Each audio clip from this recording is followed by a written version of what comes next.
I thought that we had a lot of good hockey players, a lot of good games from a lot of good hockey players tonight on our team. Unfortunately, we also had a handful of guys have some really bad nights, and I don't think it was a 7-4 game. I think we certainly carried a lot of the play and had a lot of scoring chances of our own. But, I mean, if you're going to give up 7 goals, it's going to be very difficult to win hockey games. And I think we've been finding that out here the last 3 weeks or so. So it's definitely disappointing there. I thought the power play was fantastic.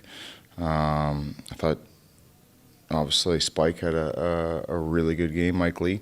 And JJ, I thought he was fantastic tonight as well. So, there was some real bright spots in the lineup tonight. We're going to need a lot more from a lot more guys tomorrow. And we talked about coming out of the Champions League.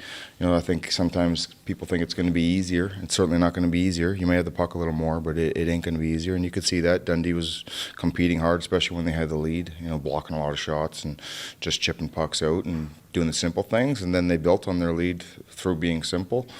It took a little wind out of our sails there at the end. We get back to 5-4. We give ourselves a chance. The 6th and the 7th pretty much killed the game. I always expect us to win, no matter what. No matter what building, who we're playing. We know it was going to be a tough task playing a team that's been playing some high-level hockey in the Champions League the last few weeks, and obviously they're defending champions. So it was a tough test for us tonight, but we found a way to win. Lots to work on still, but full credit to our guys. They put in a full performance. Every guy that was out there tonight, we have a couple injuries that we were dealing with, but we made it through. We don't use that as an excuse.